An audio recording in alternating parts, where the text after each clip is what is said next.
Welcome, ATD San Diego. This is Tom Velasquez. I'm the current technology chair for the San Diego chapter of ATD. I'm joined by Karen Razinski, who is the current secretary. And welcome to the ATD San Diego Podcast, a podcast where we're going to talk about learning and development, organizational development, and leadership development, and everything related. Today, we're going to have our first guest, Gwen Franco. She's going to talk about our journey over the last year through the current COVID-19 pandemic and what she envisions for the future in 2022. We put together a great discussion for you, and we hope you enjoy it. And without further ado, let's get to the show.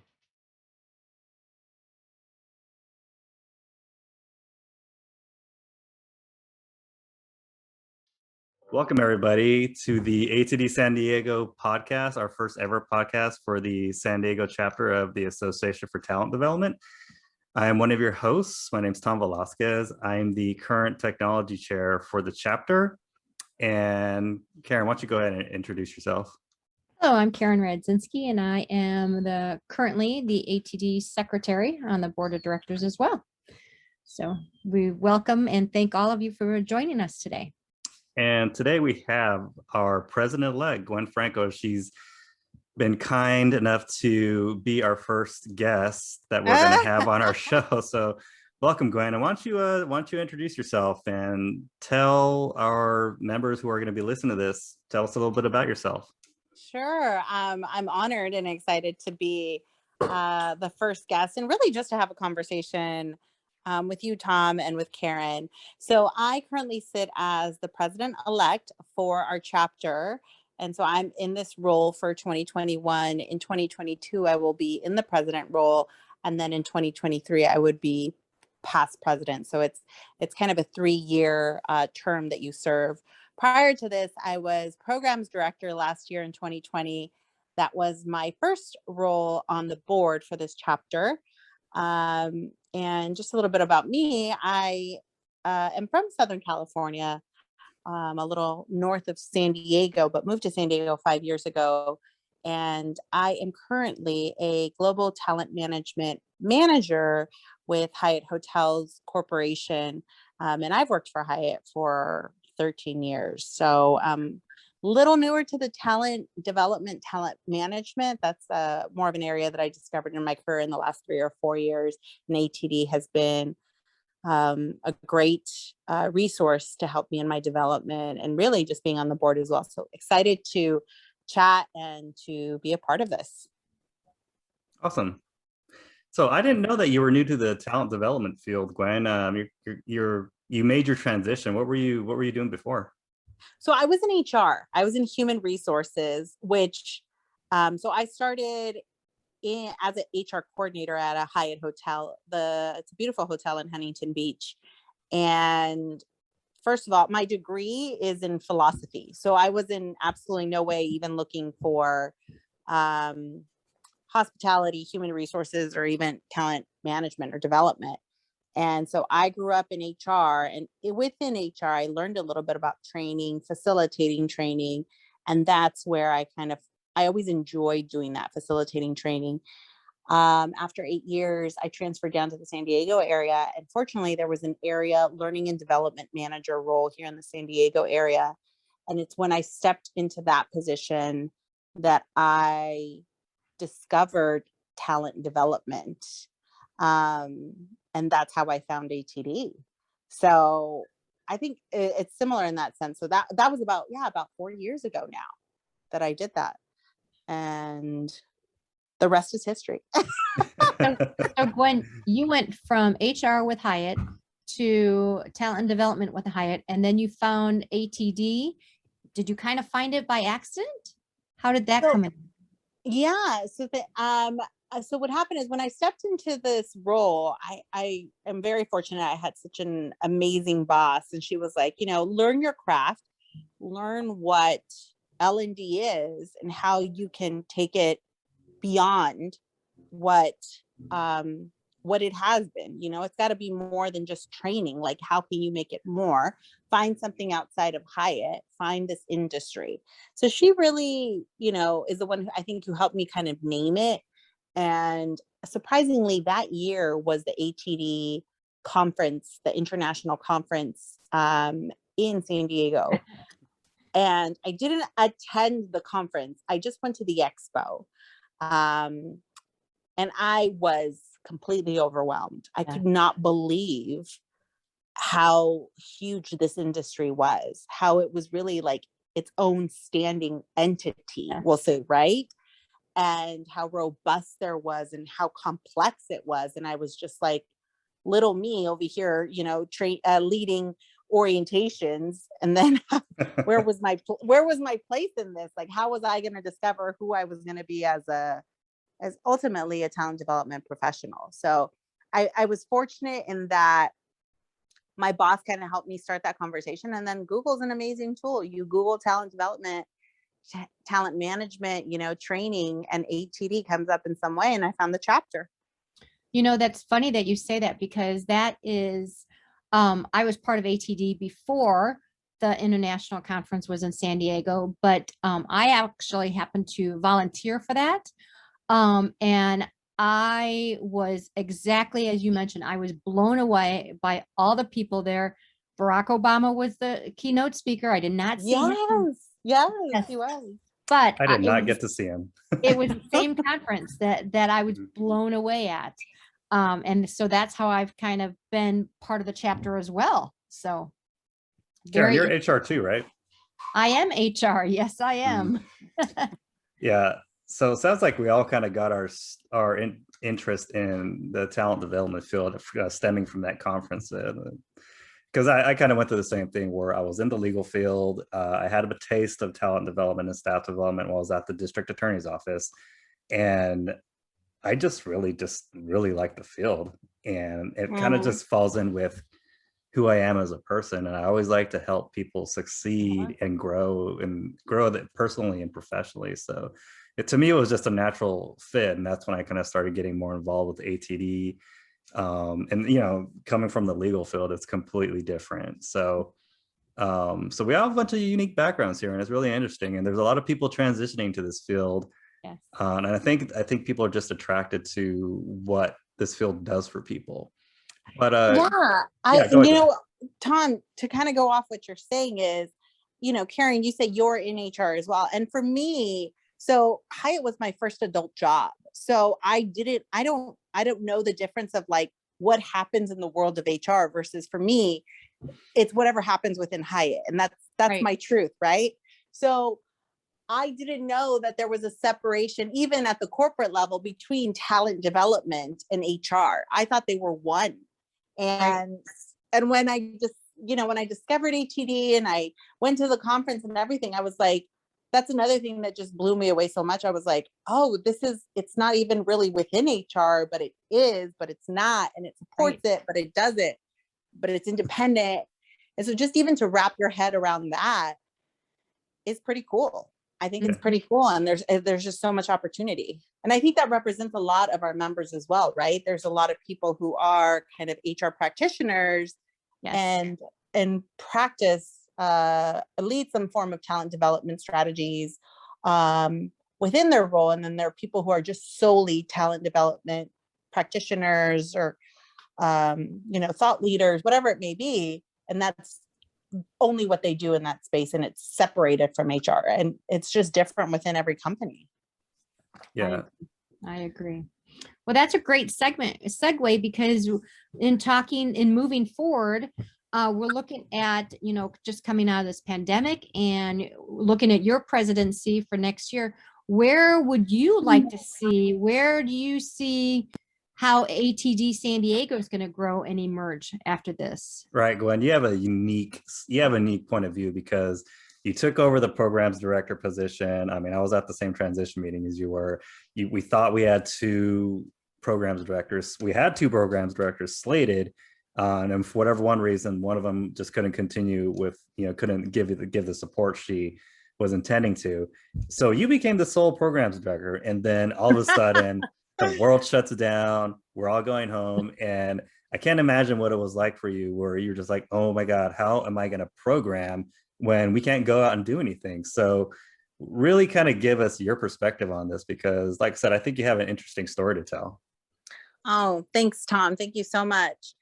I want you to know that this particular role, programs director, is my first board position ever as well. So I didn't even know what it really meant to be on a board. And then I'm discovering myself as a talent development professional. So I was way in over my head with the amount of growth and learning that I put myself through, but 100% worth it. So yes, exactly what you said. We were under the impression we were going to have 2 programs directors. That wasn't necessarily the case. So I went in, and what's so great is that so supported by the board in the terms of, what you can perform, what you can give to the chapter as a one person, give that. If we've had 2 or 3 people in the past and we can offer more programming, that's great. But whatever as one person you can bring to life is appreciated. But when I think about it, I remember in the role, I'm like, programs is the essence of the chapter, right? You think about like, that's where we network, that's where we learn, that's where we grow, that's where we develop more skills, so we can then utilize that at work for clients, whoever it may be. And I was like, this is important. This is what demonstrates value for our membership. It's a very important part of it. So I put a lot of pressure on myself of really trying to be innovative, of really trying to create a great, have rich speakers, and a great cadence. And then the world shuts down in March. And I fortunately, and I use the word fortunately because for this role, I fortunately was furloughed. And so then what happened is I then had all the time in the world for programming. Gwen, and for the record, the stress didn't show on you at all. I remember being in the board meetings and you just seemed like you had a plan. So good on you.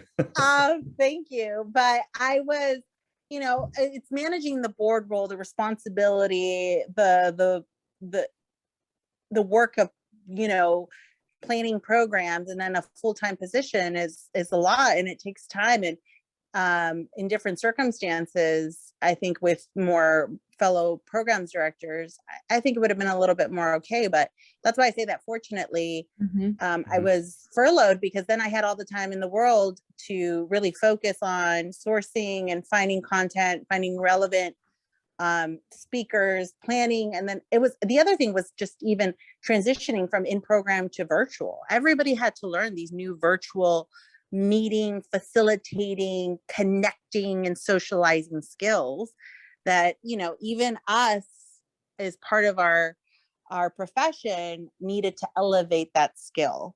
And I saw that as a great opportunity for us to really offer something for our members. Is you're going to need this for meetings at work, for trainings and everything. Like, it was a skill. So it felt good to be able to support members, and hey, we're going to learn along the way. And we're also going to bring in people that can teach us more. So I was furloughed until about early October. And then I was fortunate. I got my role that I currently have and went back full time. So a majority of the year I was really able to dedicate to my board role and adapting and adapting to what was needed as much as possible, but also just learning about our industry and learning about in that also applying that to how can I best serve our community, our members. So that's I think the shortest summary I can give you for last year. And then I just loved it so much. It was so great. And I just felt so, I guess, so skilled and empowered from it that I was like, let's go for presidency. So then I went for president-elect. And here I am today. So I guess I learned in a very intense manner, and I continue to. Right. So yeah, I think never let a crisis go to waste, right? Yeah, exactly. Right. Oh yeah, you're so right. It is. They always say that out of this chaos and stuff, so much creativity is born. So there's so much opportunity. And so I know that one of your questions that you asked me right now is like, what are we looking for in the future when we think about our chapter, right? We think about like, what do we see our chapter offering our members in the future? And I really think that the how is what's different, but what we're rooted in as a chapter, right? When I think about our vision, when I think about our mission, I think about our values, I see no difference in that. Where our vision is advancing human performance. And I think it looks differently in how we do it as professionals. And how can we as a chapter stay in tune and connected to the trends, to the needs, to the skills, the capabilities needed by our members, to support them in being able to achieve that with whoever their customers may be, whether they're internal or external. So I think that we're rooted. We have a really strong foundation, and I think that's what helped carry us through last year. And I think it's going to continue to pull us forward through the next year, but it's just the how that's different, because it's different. Everybody talks about the new normal and how we work differently and things.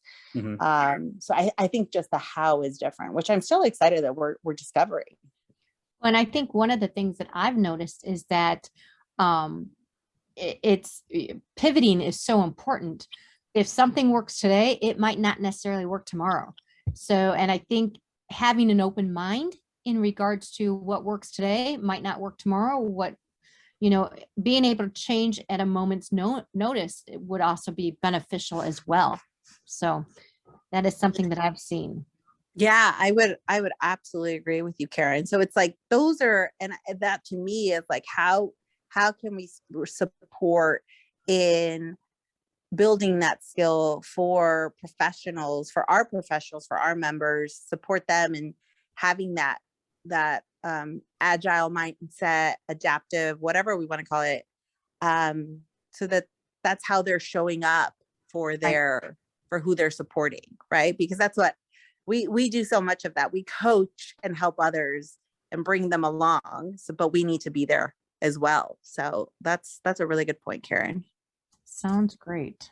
Yeah, I mean, that's an interesting point you bring up, because so much of what we've done before all this happened was, everything was in person. Everything was, you had to book a room, you had a class, and then, the pandemic happens, and that just really destroys that mental model. So we've emerged from like this thing, like creating this new mental model and seeing what the new normal is. And I mean, it seems like we're going to keep having like this kind of a hybrid type of model where we are, and if anybody of you've read the president's letter or looked at the president's vlog, we are going to have our first mixer in person this yes month. In person. I'll be there.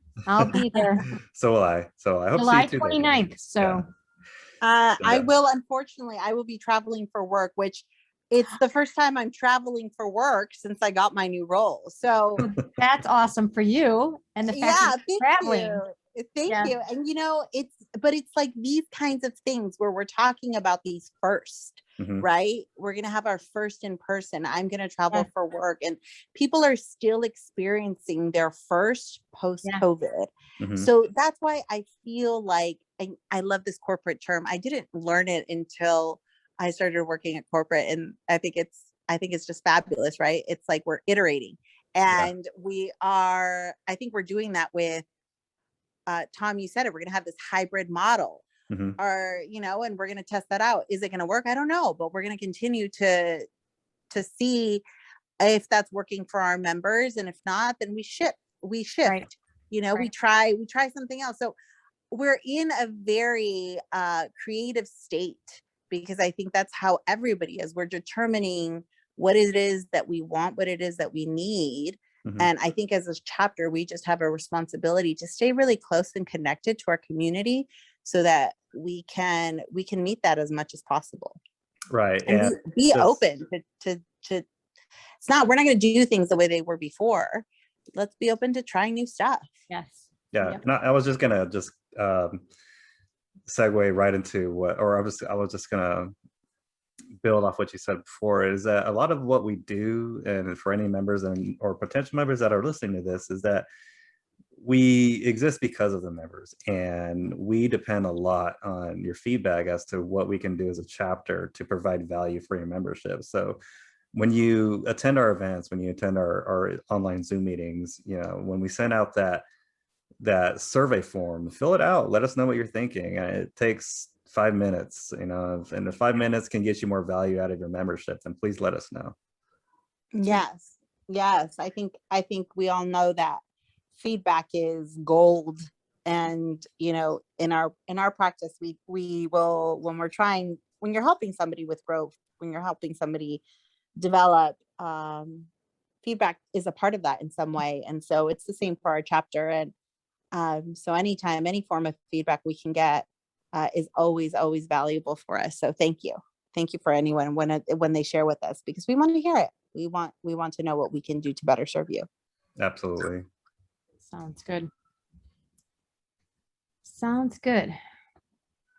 So one last question, and I think we're almost up on time, but Gwen, what do you hope to accomplish in 2022 when you take the reins as president? What's a goal that you might be thinking about?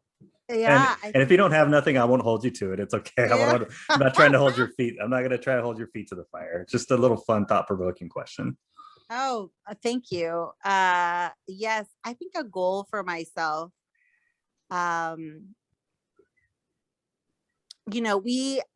year, a humongous accomplishment that we had was to have a full board.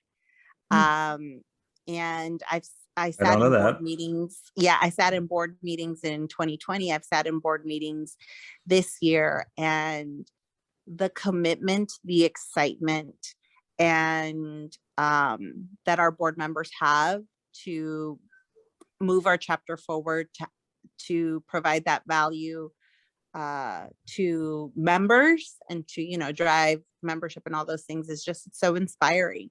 So I will say that my goal is to continue to continue the success that we had this year of having really engaged board members, people who are really passionate about talent development and passionate about sharing that with our members, and to support them, because they are the ones that bring it to life for our chapter.